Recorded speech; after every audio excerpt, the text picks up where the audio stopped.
All right, the next section is going to be covering big business and politics. Yeah, we have been in the Gilded Age since the first chapter, and we are still in it. We're going to be in it till 1903, well, 1901, excuse me. All right, so the election of 1884 was a really weird one, okay? Because the only Democrat ever in the Gilded Age is elected here. Every single other president in the Gilded Age was a Republican. But people were sick of the big business robber barons and the Republicans kind of being in with each other and paying each other off and doing whatever each other wanted.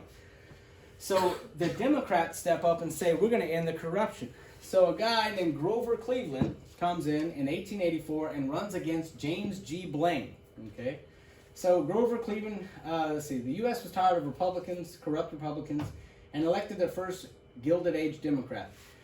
He was at one time the mayor of Buffalo. That was his job right before being president.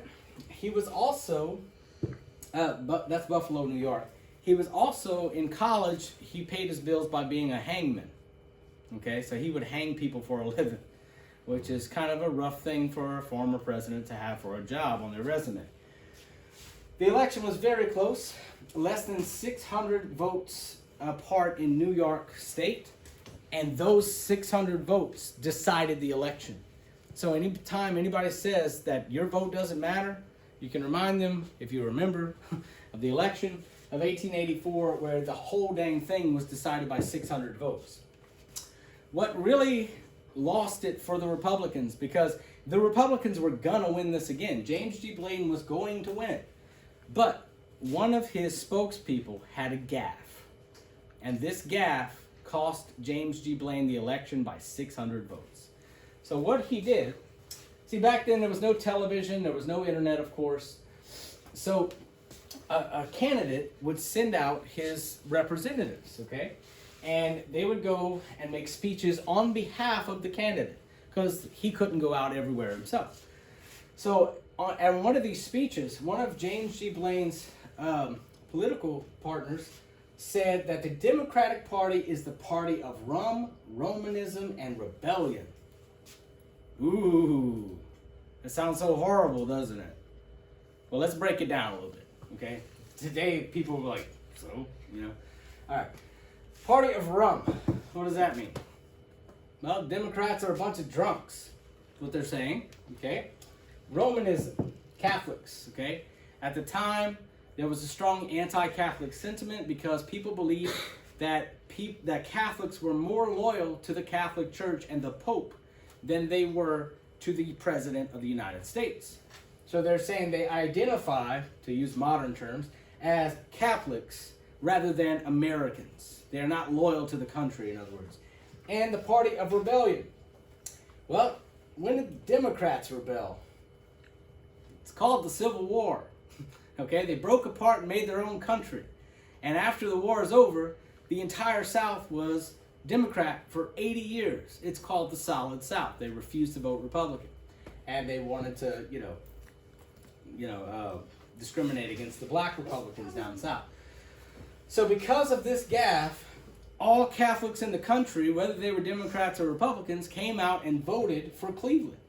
So because of this one stupid gaffe, James G. Blaine lost the election due to the Catholic vote. Okay? President Cleveland comes in and he really wants to mop things up. Okay? He realizes that the United States government is receiving $100 million in surplus tariffs. Okay, that doesn't sound too bad. Sounds like good, right? Well, who's paying the tariffs? The American people are. These are taxes on imports, right? That's what a tariff is. So it raises the prices of goods, and therefore it hurts the average American person. So Cleveland wants to lower the tariffs because this money is really just going to protect the robber barons, and he wants to give that money back to the people. Okay? A higher protective tariff helps big business while hurting customers. Stops imports by raising taxes. Okay? Revenue for the government, but a shield for the robber barons, for their businesses.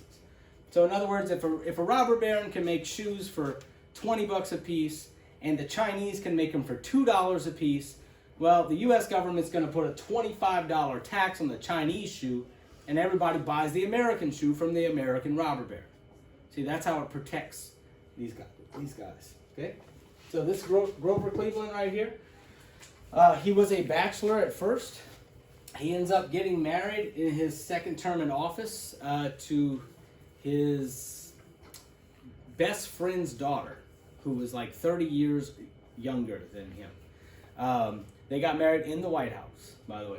He also had jaw cancer in his second presidency, and he had to take 6 weeks off of work to go get a piece of his jaw removed.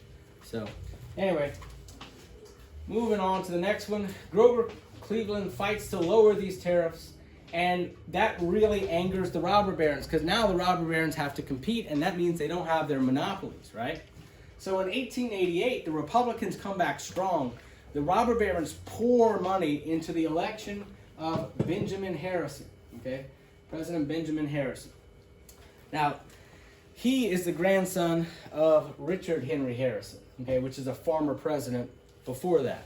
Anyway, so they won this election, the Republicans did, due to a massive amount of voter fraud.